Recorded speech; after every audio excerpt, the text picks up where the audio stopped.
ओम नमः शिवाय। दोस्तों, जिस तरह प्रत्येक माह में 2 एकादशी होती हैं, उसी प्रकार 2 प्रदोष भी होते हैं। तेरस यानी कि त्रयोदशी तिथि को प्रदोष कहते हैं। एक साल में कुल 24 प्रदोष व्रत आते हैं और हर एक तीसरे वर्ष अधिक मास होने की वजह से 26 प्रदोष होते हैं। हर महीने के दोनों पक्षों की यानी कि कृष्ण पक्ष और शुक्ल पक्ष की त्रयोदशी तिथि को प्रदोष व्रत रखा जाता है। सप्ताह के अलग अलग दिन पड़ने वाले प्रदोष की महिमा भी अलग अलग होती है। सोमवार के प्रदोष को सोम प्रदोष कहते हैं, मंगलवार के प्रदोष को भौम प्रदोष, बृहस्पतिवार को गुरु प्रदोष और शनिवार के दिन आने वाले प्रदोष को शनि प्रदोष कहते हैं। अलग अलग वार को आने वाला प्रदोष व्रत के महत्व और लाभ भी अलग अलग होते हैं।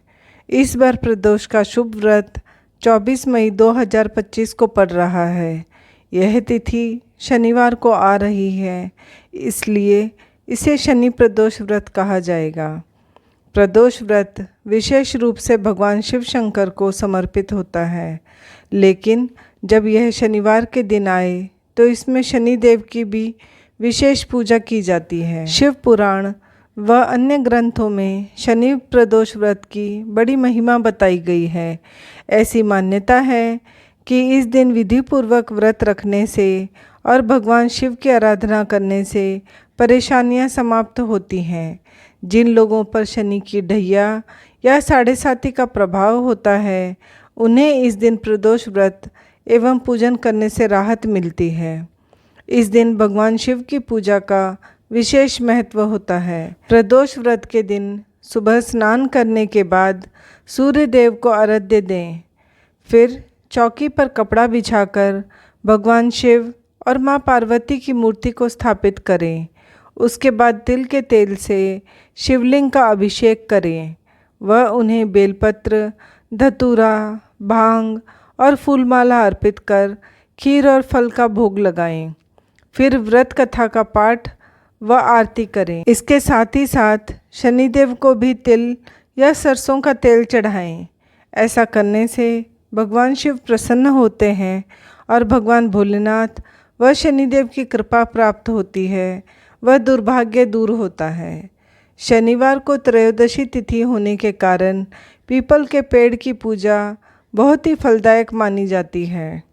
स्नान के बाद गंगा जल में काले तिल मिलाकर पीपल को जल दें। साथ ही वृक्ष की जड़ में 5 प्रकार की मिठाइयाँ अर्पित करें और इच्छाओं को मन ही मन उच्चारण करते हुए 11 बार उनकी परिक्रमा करें। यदि किसी की कुंडली में कमजोर चंद्र की समस्या है, तो ऐसे में प्रदोष व्रत के दिन चावल, दही और दूध का दान करना चाहिए।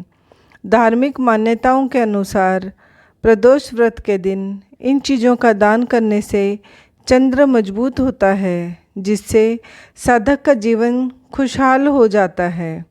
ऐसी मान्यता है कि इन उपायों से मनोकामनाएं शीघ्र ही पूरी होती हैं और शनि से जुड़ी नकारात्मकता समाप्त होती है।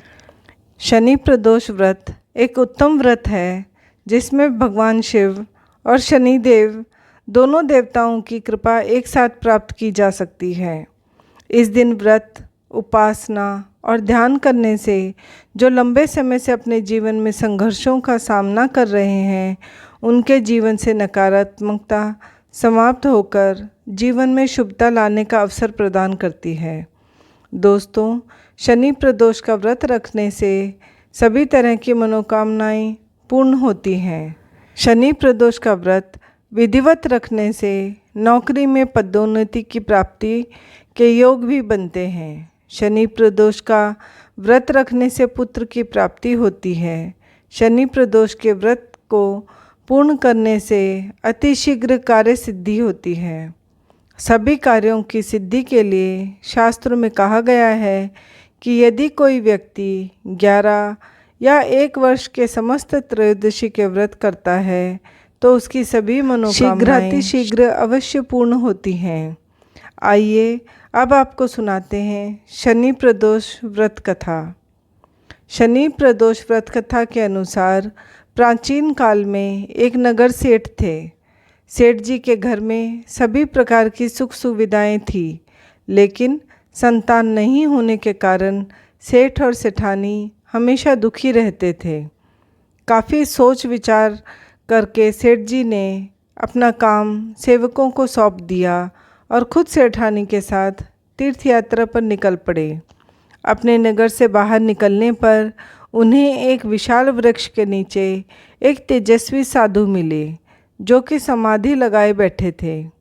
सेठ जी ने सोचा, क्यों ना साधु से आशीर्वाद लेकर आगे की यात्रा की जाए। सेठ और सेठानी दोनों साधु के सामने हाथ जोड़कर बैठ गए। जब अगले दिन साधु की समाधि टूटी और उन्होंने आंखें खोली तो उन्हें ज्ञात हुआ कि सेठ और सेठानी काफ़ी समय से आशीर्वाद की प्रतीक्षा में बैठे हैं। साधु ने सेठ और सेठानी से कहा कि मैं तुम्हारा दुख जानता हूँ, तुम शनि प्रदोष व्रत करो, इससे तुम्हें संतान सुख प्राप्त होगा। साधु ने सेठ सेठानी को प्रदोष व्रत की विधि बताई। दोनों पति पत्नी साधु से आशीर्वाद लेकर तीर्थ यात्रा के लिए आगे चल पड़े। तीर्थ यात्रा से लौटने के बाद सेठ और सेठानी ने मिलकर शनि प्रदोष व्रत किया, जिसके प्रभाव से उनके घर एक सुंदर पुत्र का जन्म हुआ और खुशियों से उनका जीवन भर गया। शनि प्रदोष व्रत की दूसरी कथा। कथा के अनुसार प्राचीन समय में एक ब्राह्मणी थी, जो अपनी पति की मृत्यु के बाद अपना पालन पोषण भिक्षा मांगकर किया करती थी।